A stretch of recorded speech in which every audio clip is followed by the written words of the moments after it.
साथीहरु पहिला भन्दा 15 लाख रुपैयाँ मूल्य घटेर आएको छ। केही समय पहिला पनि मैले यो घरको भिडियो अपलोड गरेको थिएँ, तर अहिले चाहिँ भने उहाँलाई एकदमै इमर्जेन्सी परेर 15 लाख रुपैयाँ घटाएर दिन्छु भन्नुभएको छ। म आज यो भिडियोमा सम्पूर्ण जानकारी दिनेछु घर धनीको नम्बर सहित। आउनुहोस् घरको भिडियो सुरु गरौँ। साथीहरु तपाईले दृश्यमा देखिरहनु भएको छ यो नयाँ एकदमै भर्खरै मात्र फिनिशिङ भएको यो घर अहिले अर्जेन्ट बिक्रीमा आएको छ। यसको बारेमा म सम्पूर्ण जानकारी लिएर आएको छु। भिडियो अन्तिमसम्म हेर्नु होला। एक किता अगाडि चाहिँ तपाईले देख्न सक्नुहुन्छ लोकल गाडीहरू लाग्ने हाइवे रहेको छ, अथवा चाहिँ यो जुन मेन रिङ रोडबाट चाहिँ लोकल गाडी लाग्ने बाटो यहाँनिर रहेको छ, अथवा चाहिँ एक किता अगाडि रहेको छ। घरबाट तपाईले निहाल्न सक्ने काठमाडौँका सुन्दर दृश्यहरू तपाईले यहाँबाट निहाल्न सक्नुहुनेछ भने ठुलो बाटो 32 फिटे बाटोबाट एक किता भित्रपट्टि रहेको बिक्रीमा रहेको घर चाहिँ यो रहेको छ।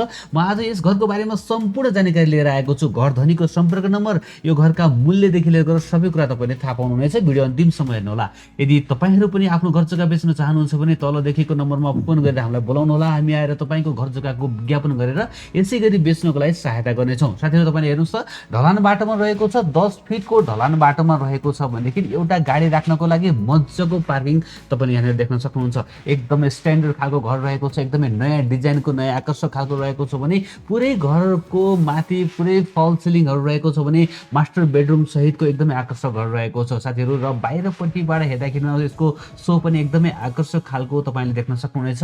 पुरै घरमा चाहिँ काठै प्रयोग गरिएको छ भने माथिसम्म पनि पुरै झालरमा ग्रिलहरू लगाइएको छ। यो सम्पूर्ण तपाईले देख्नुहुनेछ। सुरुमा मैले तपाईलाई यो पार्किङको दृश्य देखाएँ भने यहाँ साइडमा पनि तपाईले पार्किङ देख्न सक्नुहुन्छ। बाइकहरू यता पनि राख्न सक्नुहुन्छ भने यहाँ बाहिरपट्टि साइडमा पनि धारो राखिएको छ साथीहरु। एउटा मज्जाले गाडी राखेर केही मोटरसाइकल राख्न सकिने पार्किङ तपाईले यहाँनिर देख्न सक्नुहुनेछ।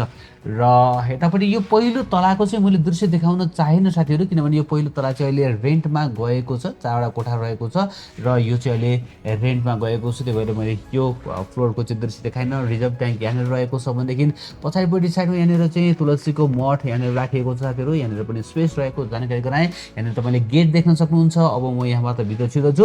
घर एकदमै फिनिशिङ छ साथीहरु। तपाईले देख्न सक्नुहुन्छ मार्बल टाइल ग्रेनाइटहरू सबै राखिएको छ। रेलिङहरू तपाईले देख्न सक्नुहुन्छ। घर एकदमै आकर्षक रहेको छ भनेदेखि ठाउँ ठाउँमा तपाईले चाहिँ राम्रो खालको फोटोहरू राख्नको लागि त्यो खालको स्पेस पनि बनाइदिनु भएको छ हैन। जुन तपाईले सिधा अगाडिपट्टि देख्न सक्नुहुन्छ एकदमै राम्रो चाहिँ यो तपाईले यो बाहिरपट्टि साइडमा पनि यो माथिको फल सिलिङ देख्न सक्नुहुन्छ है त। बाहिर बरन्डाबाट पनि ठिक्क माथिपट्टि चाहिँ फल सिलिङहरू राखिएको छ हैन। घर भित्रपट्टि साइडमा पनि एकदमै आकर्षक रहेको छ। साथीहरु म सेकेन्ड फ्लोरमा आइपुगेको छु भने सेकेन्ड फ्लोरमा तपाईले यहाँनिर देख्न सक्नुहुन्छ यो माथिपट्टि चाहिँ एकदमै आकर्षक खालको चाहिँ फल सिलिङ रहेको छ भने किचन र यो चाहिँ डाइनिङ एउटै कोठा भनौँ हैन, ठुलो कोठा रहेको छ। यो दुईवटा कोठा बराबरको चाहिँ एउटै बिग साइजको चाहिँ कोठा रहेको छ। किचन र डाइनिङ तपाईले यसलाई बनाउन सक्नुभयो है त। तल पनि तपाईले मार्बल लगाएको देख्न सक्नुहुन्छ है त किचनमा। र किचन सेट तपाईले यहाँ देख्न सक्नुहुन्छ। एकदमै राम्रो किचन सेट रहेको छ भने एउटा सुरुमा चाहिँ यहाँनिर चाहिँ यो कमन बाथरुम चाहिँ यहाँनिर रहेको छ है त। यो चाहिँ कमन बाथरुम रह्यो भने अर्को चाहिँ हामी रुममा एउटा मास्टर बेडरुम अथवा चाहिँ एट्याच बाथरुम सहितको रुम पनि रहेको छ। त्यो म देखाउने छु। अर्को एउटा यो रुम रहेको छ साथीहरु। यो चाहिँ एउटा रुम रह्यो तपाईले देख्न सक्नुहुन्छ। मज्जाको रुम रहेको छ भने वाल पेन्टहरू पनि एकदमै आकर्षक खालको गरिएको छ भने प्रत्येक कोठामा तपाईले फल सिलिङ देख्न सक्नुहुनेछ। र यो कोठा छ नि साथीहरु, हो यो कोठा चाहिँ एट्याच बाथरुम तपाईले देख्न सक्नुहुन्छ। मेरो लेफ्ट ह्यान्ड साइडमा यो एट्याच बाथरुम रहेको छ भने यो कोठा यहाँनिर तपाईले पाउनुहुनेछ है त। ओके, यो चाहिँ मास्टर बेडरुम भनौँ यसलाई हैन। यसको पनि माथि फल सिलिङहरू तपाईले मज्जाले देख्न सक्नुहुन्छ भने है त। ठुल्ठुला झालर रहेको छ। प्रत्येक तपाईले देख्न सक्नुहुन्छ झालरमा ग्रिलहरू लगाइएको छ माथिल्लो तलाहरूमा पनि भने नेपाली अग्राको काठ प्रयोग गरिएको रहेछ। सामानमा कम्प्रोमाइज नगरिकन बनाइएको भर्खरै मात्रै फिनिशिङ भएको रहेछ साथीहरु। र अब म फेरि चाहिँ यहाँ किचनमा नै आएँ। त्यसो यो किचनको तल रहेको यो एकदम आकर्षक खालको मैले यो झुमरलाई देखाएर चाहिँ बाहिर निस्कन्छु। र यहाँनिर तपाईले देख्न सक्नुहुन्छ। अब म माथि टपमा जाँदैछु साथीहरु। तल्लो फ्लोरमा 4वटा कोठा, यो बिचमा पनि 4वटै कोठा भनौँ। र चाहिँ यहाँनिर हेर्नुस् त यो चाहिँ यो भर्याङको सिधा माथिपट्टि साइडमा पनि राम्रो आकर्षक खालको एउटा चाहिँ डिजाइन बनाउनु भएको रहेछ। र चाहिँ यो म अब माथि जाँदैछु साथीहरु। तपाईले देख्न सक्नुहुन्छ एकदमै आकर्षक खालको माथि टाइलहरू सबै लगाइएको छ। यतापट्टि साइडमा पनि बेसन यहाँनिर राखिएको छ हैन। माथि छतमा म एकैछिनमा जानेछु। र यहाँनिर पनि 3वटा कोठा रहेको छ। सेकेन्ड फ्लोरको मैले भनिहालेँ एउटा किचन र डाइनिङ बराबरको एउटा ठुलो कोठा र दुईवटा चाहिँ सेपरेट रुमहरू देख्नुभयो भने यो माथि टपमा पनि एउटा यो सेपरेट रुम यहाँनिर तपाईले देख्न सक्नुहुन्छ है त। ओके, यहाँनिर पनि तपाईँले माथि फल सिलिङहरू पनि देख्न सक्नुहुन्छ भने झालरमा पुरै चाहिँ ग्रिलहरू पनि लगाइएको छ। वाल पेन्टहरू पनि एकदमै बवाल खालको रहेको छ। म यहाँबाट बाहिर निस्कन्छु र यहाँनिर एउटा किचन र अर्को एउटा रुम पनि फेरि तपाईँले पाउनुहुनेछ। सिधा अगाडिपट्टि चाहिँ कमन बाथरुम रहेको छ भने अर्को रुम चाहिँ यहाँनिर रहेको छ। तपाईँले देख्नुहुन्छ यो माथि टपमा चाहिँ 2वटा बेडरुम र एउटा किचन रहेको छ है त। र यहाँनिरको पनि मैले तपाईँलाई जानकारी गराएँ, दृश्य देखाएँ। हेर्नुहोस् त माथि टपसम्मै ग्रिल राखिएको छ भनेर मैले भनेको थिएँ। र यही नै हो, यही नै सुन्दर घर अर्जेन्ट बिक्रीमा आएको छ। यदि तपाईँहरू चाहिँ तारकेश्वर नगरपालिका वडा नम्बर 4 अथवा चाहिँ यो लोलाङमा रहेको छ साथीहरू, लोलाङमा रहेको छ माछापोखरी बाइपासबाट जम्मा 1.5 किलोमिटरको दूरीमा रहेको छ है त। माछापोखरी बाइपासबाट जम्मा 1.5 किलोमिटरको दूरीमा रहेको छ। यो कमन बाथरुम यहाँनिर रहेको छ भने अब म तपाईँलाई यतापट्टि साइडमा रहेको एउटा किचन रहेको छु। यो माथि टपमा रहेको यो किचनको दृश्य देखाउँदछु। तल टाइलहरू लगाइएको छ, तपाईँले देख्न सक्नुहुनेछ। यो जुन मेन बाटो 32 फिटको मेन बाटो जहाँ लोकल गाडीहरू लाग्ने मेन बाटोबाट चाहिँ 1 किता मात्रै भित्र रहेको छ साथीहरू। 10 फिटको ढलान बाटोमा रहेको छ। ढल लाइनको पानीको व्यवस्था रहेको छ होइन, ढल सप्लाई भइसकेको छ। 2.5 तलाको नयाँ घर हो। भूकम्प पछाडिको नयाँ मापदण्डमा बनेको भर्खरै मात्रै फिनिसिङ भएको 11 कोठाको घर रहेको छ साथीहरू है त।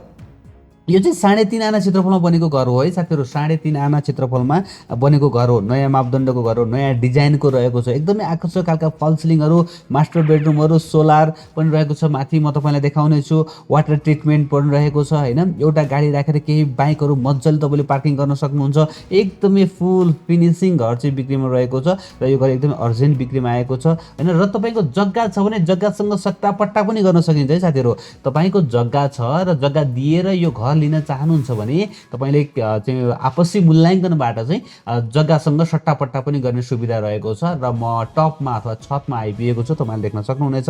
यो छतमा उतापट्टि वाटर ट्रिटमेन्ट रहेको छ, माथि 2वटा ड्रम सोलर रहेको छ भने तल पनि पुरै टाइलहरू लगाइएको छ। एकदमै आकर्षक फुल फिनिसिङ घर बिक्रीमा आएको छ। यो घरको मूल्य केही समय पहिला 2,60,00,000 रुपियाँ भन्नुभएको थियो भने अहिले 15 लाख रुपियाँ घटाएर जम्मा 2,45,00,000 रुपियाँ भन्नुभएको छ। अब यसमा के कति मिलाउनुहुन्छ डाइरेक्ट घरधनीलाई फोन गरेर बुझ्न सक्नुहुनेछ। 1 किता अगाडिपट्टि हेर्नुहोस् त, यो हाइवे बाटो यो मैले देखाइरहेको छु तपाईँलाई है त। यो हाइवे बाटो यहाँ तपाईँले देखिरहनु भएको छ। र यो घरधनीको सम्पर्क नम्बर 9843299530 रहेको छ। म तपाईँलाई चाहिँ पहिला सुरुमा यो माछापोखरी चोक हेर्नुहोस् त। यो माछापोखरी चोकबाट तपाईँहरू आफै एक्लै यो घरसम्म जाने बाटोको लोकेसन देखाउन गइरहेको छु। चिन्ता नगर्नुहोला, म घरधनीको सम्पर्क नम्बर फेरि पनि बताउने छु र लेखेर पनि राख्दिने छु। र तपाईँले देख्न सक्नुहुन्छ यो बाइपास भनेको यही नै हो, माछापोखरी बाइपास भनेको यही नै हो। यहाँबाट लगभग 1.5 किलोमिटरको दूरीमा तपाईँ मजाले घरमा पुग्न सक्नुहुन्छ साथीहरू। र यो घरमा जानको लागि चाहिँ यसरी हामी सिधै अगाडि बढ्दछौँ र यहाँनिर चाहिँ यो पुरानो गुजेश्वरी मन्दिरतर्फ जाने बाटो यो रहेको छ। हेर्नुहोस् त, पुरानो गुजेश्वरी मन्दिरतर्फ जाने बाटो है। यो घाम छेकिने ठाउँमा होइन है साथीहरू, यो चाहिँ एकदमै मजाले घाम लाग्ने ठाउँमा रहेको छ यो घर है। तपाईँहरूलाई कति लाग्न सक्छ यो चाहिँ घाम छेकिन्छ होला अथवा चाहिँ यो रानीवनको छेउमा होला भन्नु होला, होइन त्यस्तो होइन। सिधै अगाडि जानुहुन्छ तपाईँहरू, पुरानो गुजेश्वरी यहाँनिर रहेको छ। यहाँबाट पनि सिधा अगाडि जानुहुन्छ। यो बाटो यो मेन बाटो भनेको यही नै हो। यो मेन बाटोलाई नछोडिकन चाहिँ तपाईँ सिधा अगाडि बढ्नुहुन्छ र अलिकति अगाडि बढिसके पछाडि तपाईँले ठ्याक्कै चाहिँ घरमा पुग्नुहुनेछ। तपाईँहरू यदि कन्फ्युज हुनुभयो भनेदेखि घरधनीलाई कन्ट्याक्ट गर्नु होला है त। घरधनीको सम्पर्क नम्बर चाहिँ 9843299530 9843299530 रहेको छ। ठ्याक्कै यो पहिलो उकालो उक्लिनुहुन्छ है तपाईँहरू। सिधै अगाडि बढे पछाडि यो पुरानो गुजेश्वरी मन्दिरबाट अगाडि बढे पछाडि यो पहिलो उकालो उक्लिनुहुन्छ। उक्लिने बित्तिकै जस्ट बित्तिकै चाहिँ यहाँ तपाईँले लेफ्ट ह्यान्ड साइडमा हेर्दै जानु होला है त। लेफ्ट ह्यान्ड साइडमा हेर्दै जानुहोस् त, लेफ्ट ह्यान्ड साइडमा हेर्दै जानुहोस् त, यो लेफ्ट ह्यान्ड साइडमा हेर्दै जानुहोस् त। यदि यहाँनिर हेर्नुहोस् त यो एसबी मिट मार्ट रहेको छ हेर्नुहोस् त, एन्ड सप्लायर्स लेखेको छ नि हो। यहाँनिरबाट चाहिँ तपाईँ लेफ्टतिर छिर्नुहुन्छ। यो सुन्दरा देवी कोल्ड स्टोर यो चाहिँ साथीहरू 10 फिटको बाटो है त। म ठुलो बाटोबाट 1 किता भित्र छिरेँ। यो 10 फिटको बाटोमा रहेको छ। मैले भनिहालेँ ढल सप्लाई भएको छ, लाइनको पानीको सुविधा रहेको छ, भर्खरै फिनिसिङ भएको छ। 1 तला चाहिँ अहिले भाडामा गएको छ भने माथि चाहिँ भर्खरै कम्प्लिट भएको हुँदा चाहिँ बाँकी रहेको छ। यही नै घर हो, अर्जेन्ट बिक्रीमा आएको छ। यदि तपाईँ इन्ट्रेस्टेड हुनुहुन्छ भने घरजनलाई फोन गरेर यो घरलाई खरिद गर्नुहोला।